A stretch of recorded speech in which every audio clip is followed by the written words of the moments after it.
so you're about to go face first.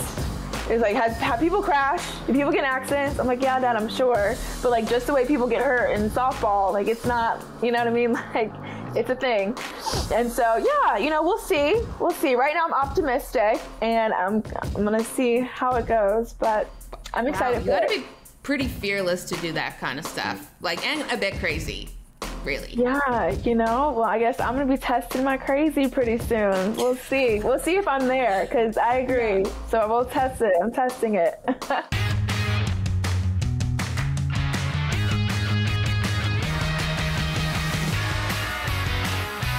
Hey guys, welcome on into Drinks with Binks. I'm Julie Stewart-Binks. This is the show that sips and sits with the biggest stars in sports, entertainment, and media. And today I'm so thrilled to welcome on professional softball player, broadcaster, the first woman to ever win a Rawlings Gold Glove Award, and an LSU alum, might I add, none other than AJ Andrews. Cheers, welcome on to the program, and congratulations on a already very fruitful career.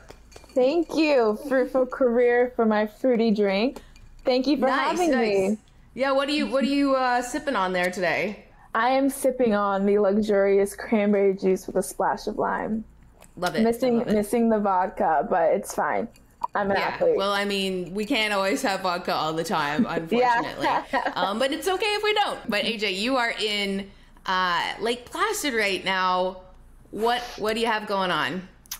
Yes, so I am what you call an athlete because I'm here doing a completely different sport. I play, obviously, professional softball, but I'm actually in Lake Placid, New York at the Olympic Center training with the Olympic skeleton team. Wow.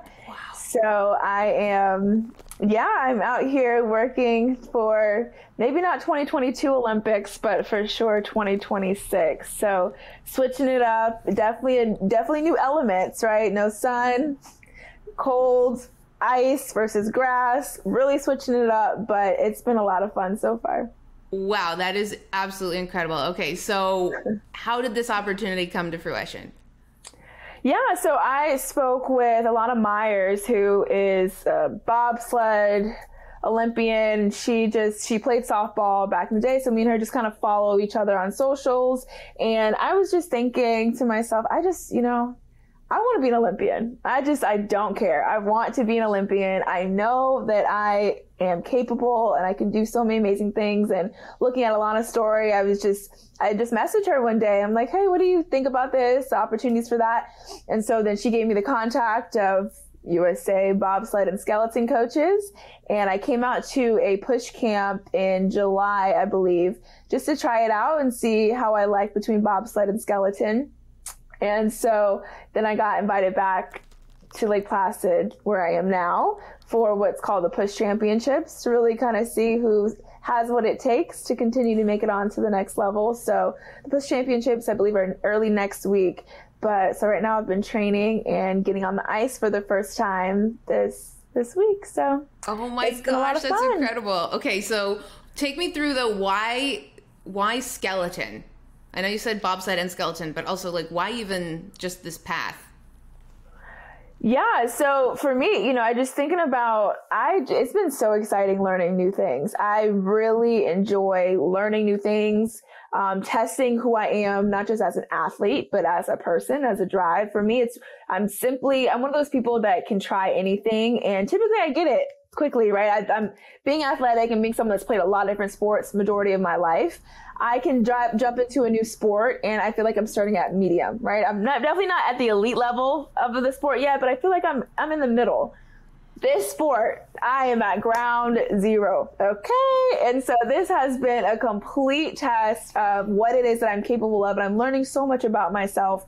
And, with skeleton and bobsled, these are sports that really you can transfer what sport you've played your whole life and really kind of drive that into there. So like Alana playing softball, she said it's been really useful being a softball player with being a driver in bobsled. And she said, I think it would also be amazing for you to do so with bobsled and or skeleton. And talking to some of the skeleton athletes now, one of them is a baseball player, and he used to be a baseball player, and he was telling me how it really does transfer the things that we did as far as just our awareness on the field, having to make those plays, being agile, being quick, really even reading, right? Me in the outfield having to read where the ball is going to be, make those catches. It's very similar to having to read and make sure you can make those adjustments with your body when you're sliding. So, you know, a lot of the things that I maybe never thought about, it's been really interesting to hear how it really translates. And so for me, it's been amazing to start at the bottom, but I honestly feel like I've worked my way to the middle this week. So Ooh, I'm feeling good. Well, congratulations. Maybe not the middle, but like right below. But you're feeling good about it. Okay. Yeah, I feel good about it. Feeling good about going down like face first on the ice, like 100 miles an hour. What was that like the first time you did it? So I haven't done that yet. Oh, okay.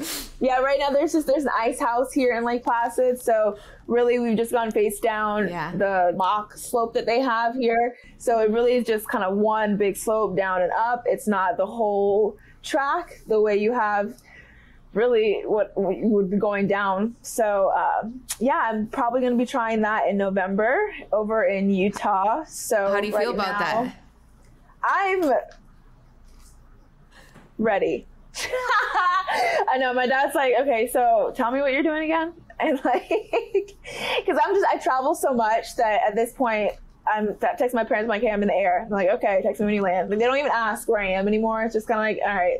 So then I tell him in New York, and he's like, okay, so what are you doing? And then I guess he looked it up. He's like, so you're about to go face first. It's like, have people crash? Do people get in accidents? I'm like, yeah, Dad, I'm sure. But like, just the way people get hurt in softball, like it's not, you know what I mean? Like, it's a thing. And so, yeah, you know, we'll see. We'll see. Right now I'm optimistic, and I'm going to see how it goes, but I'm excited for it. You got to be pretty fearless to do that kind of stuff. Like, and a bit crazy. Really? Yeah, you know, well, I guess I'm going to be testing my crazy pretty soon. We'll see. We'll see if I'm there, because I agree. So we'll test it. I'm testing it. Well, I mean, the feeling of wanting to be an Olympian is very overpowering. And, you know, especially with us just having witnessed the Olympics a couple months ago and having a Winter Olympics coming up. Did you say there's a potential that maybe you could, you know, if everything went well, compete in Beijing?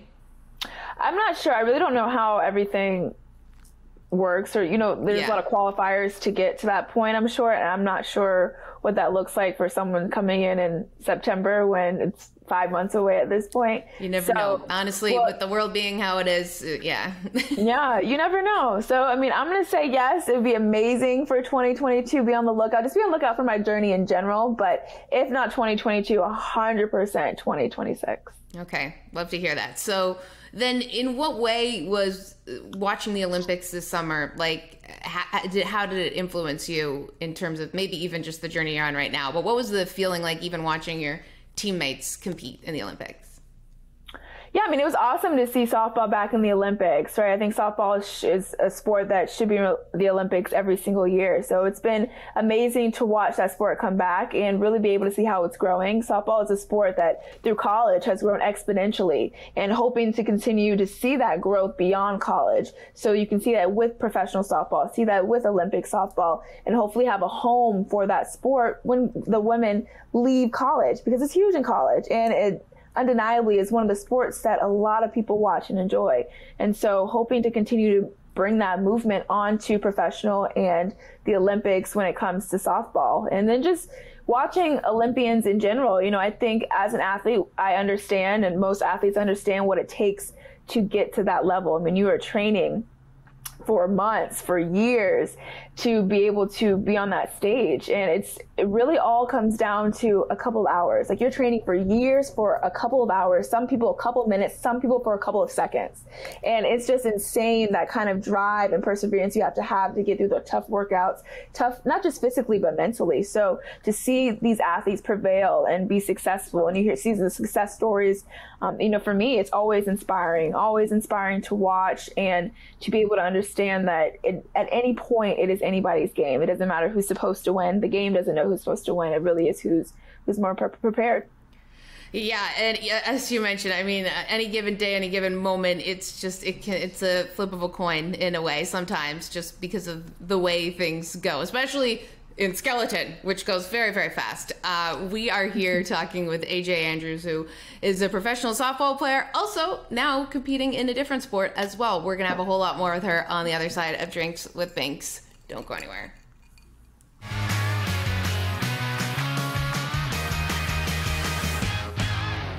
Hi, I'm Danielle Laurie, and I'm so damn lucky to be on this episode with Drinks with Binks.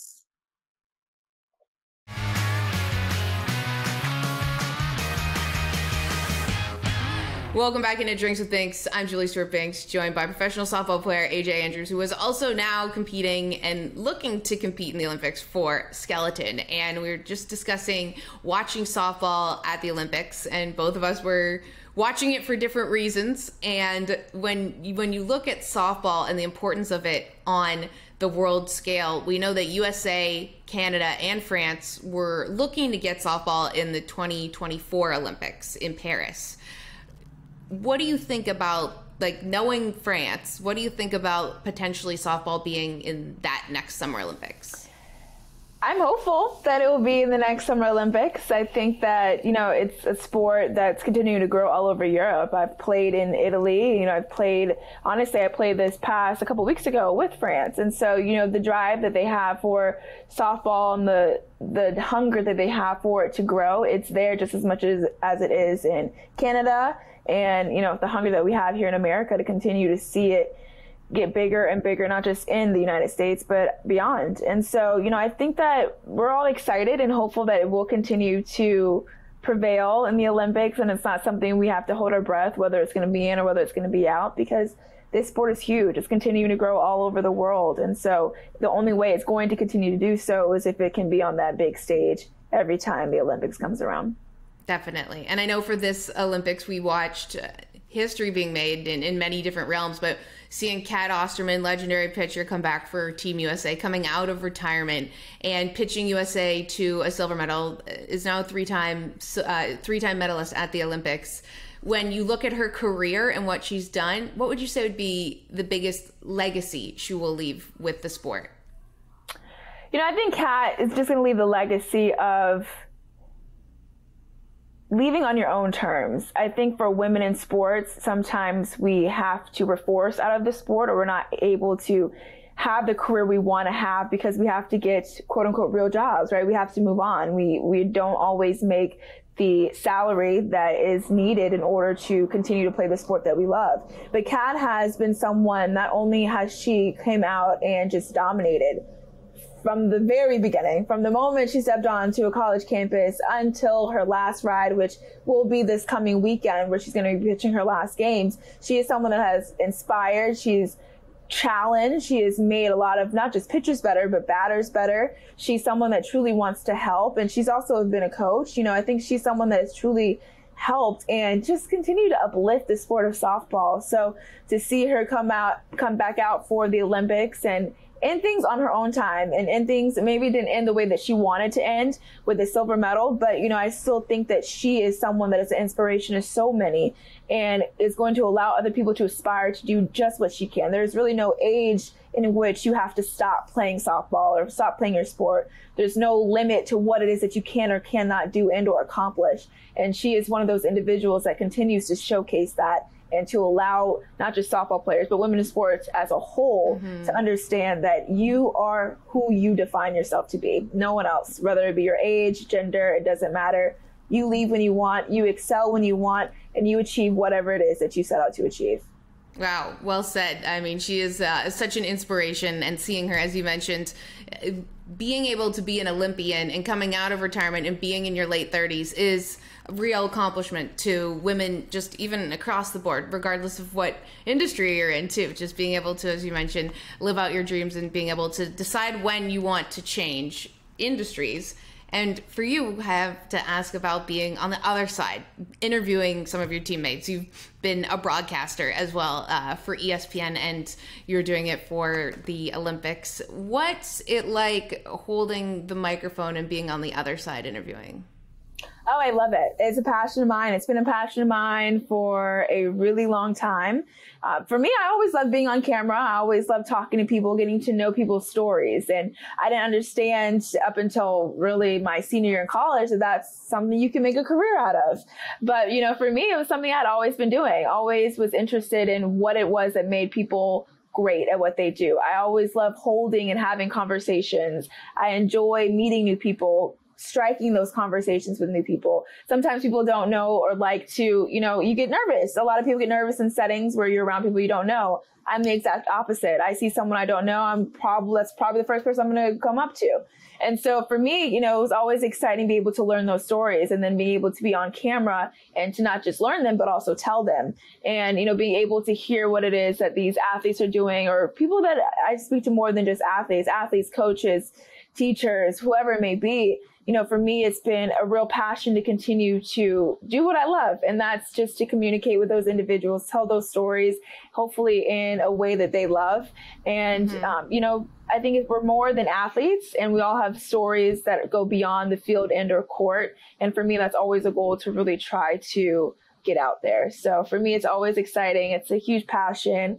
And going to give a quick shout out to Jessica Mendoza, because she's the first person that told me that she thought I'd be really good at this. And I was like, I probably would, huh? Granted, I learned fast that it is hard. What we do is hard, okay? It does not take, you can't just jump on camera. I thought okay, I'm going to jump on camera. I love talking to people. Sure, this is going to be a walk in the park. No, ma'am. It's, it takes repetition, it takes the time, but once you get it down and you understand who you are as a broadcaster, what it is that you bring to the table and how you're able to really relate to the individuals you're talking to, it truly is the most fun that I can have doing anything outside of my sport. Wow, just a seasoned veteran broadcaster already. I had also those same feelings when I first started. I was like, yeah, I could obviously host ESPN SportsCenter. Yeah. No, I can't. I can barely even introduce this segment as we had to do a retake of it. Haha, and I've done it a million times. But you mentioned Jessica Mendoza. What would you say, she had such a profound effect on the field. We've seen her off the field flourish. What kind of role model has she been for you in broadcasting, as we know that she helped you get into it, but now as you try to really spread your wings in baseball broadcasting?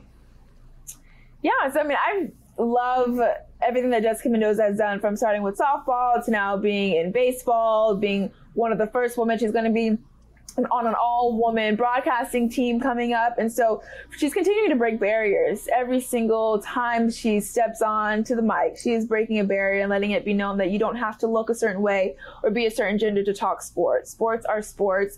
And while you may have been really used to seeing a man talk about this sport for a long time, I can do it just as well, if not better. And so a lot of times women, we feel like we are not capable. And that's not because we don't think we're capable. It's because we've been told we're not capable, or that we're inferior to the men that we work beside. And she's continuing to let that notion or that narrative to destroy it. And so while she's knocking that down, she's building that confidence in other people that are coming after her to understand that they are capable as well. So I think that from softball player to broadcaster, she's continuing to build confidence, continuing to inspire. And, throughout my broadcasting career, with whoever I'm speaking to, whether it be baseball, football, softball, all the sports, I understand that I am just as good. And that confidence that I have when I'm on the field, I can bring that on to when I'm talking to anyone else as a broadcaster. I love it. Incredible confidence and an incredible inspiration. Friend of the show, Jess Mendoza. You can watch your interview, by the way, plug also on our YouTube account at Fubo Sports. And we have a whole lot more with AJ Andrews on the other side, including talking a little MLB. Stay with us. Love it. I'm Luke Voigt, and I had drinks with Binks.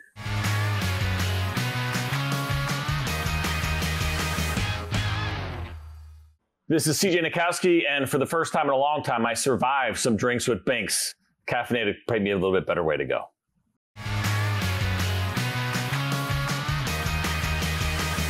Welcome back into Drinks with Binks. I'm JSB, joined by pro softball player AJ Andrews, and we in baseball are looking at the story right now with the Rays, Kevin Kiermaier, and the play at the plate, which resulted in a catcher for the Blue Jays, Alejandro Kirk, losing his essentially scouting card on the Rays, and it being sitting right there, and Kiermaier picks it up and decides in the moment to just take it back to the Rays dugout. Lots of questions right now on like what do you do in that situation, and if you're presented with a present on your doorstep, do you take it? Do you not? As a professional softball player and looking at the game, what would you do if that happened to you?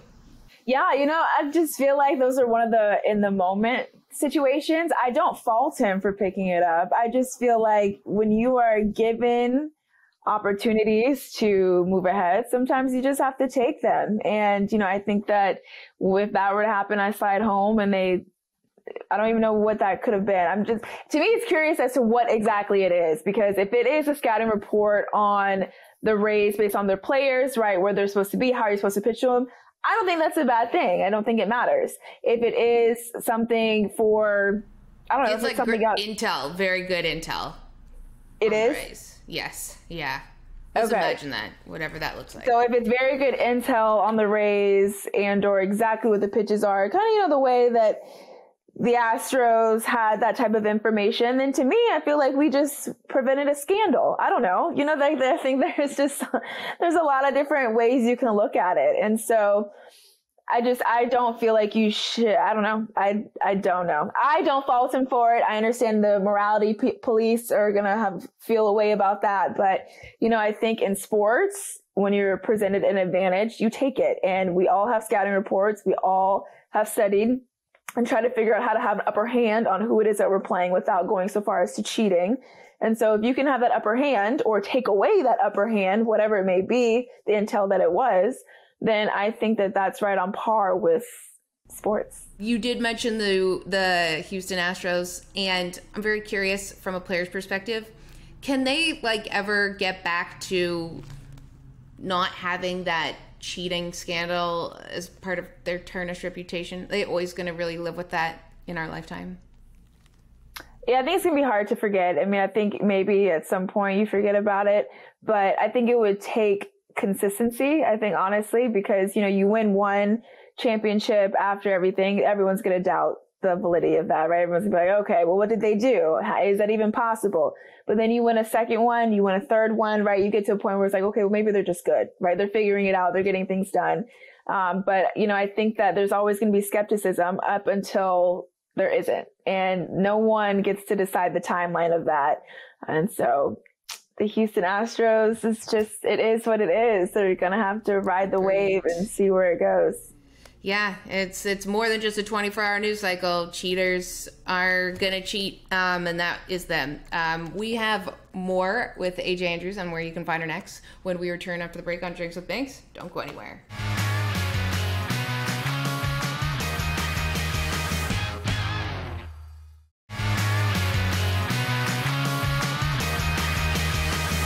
Subscribe to the Fubo Sports YouTube page for clips and full episodes. Follow us at Fubo Sports on all social media channels. Also available in podcast form wherever you find your favorite pods. We've had an awesome time drinking and binking here with AJ Andrews on Drinks with Binks. AJ, where can we find you next? Yes, you guys can all find me on my social media platforms, whether it be Twitter and Instagram, AJ_Andrews_. Also be on the lookout for me on a new streaming platform called Players TV, where I'll be hosting a show called Access Athletes that will be coming out soon, right after the show, The Front Office. So yeah, really exciting stuff on the way, and can't wait for you guys to see what's all coming next. Yeah, we can't wait to see how you do training with Skeleton. Holy bananas. That is super cool. That too. Yeah, and maybe follow my journey.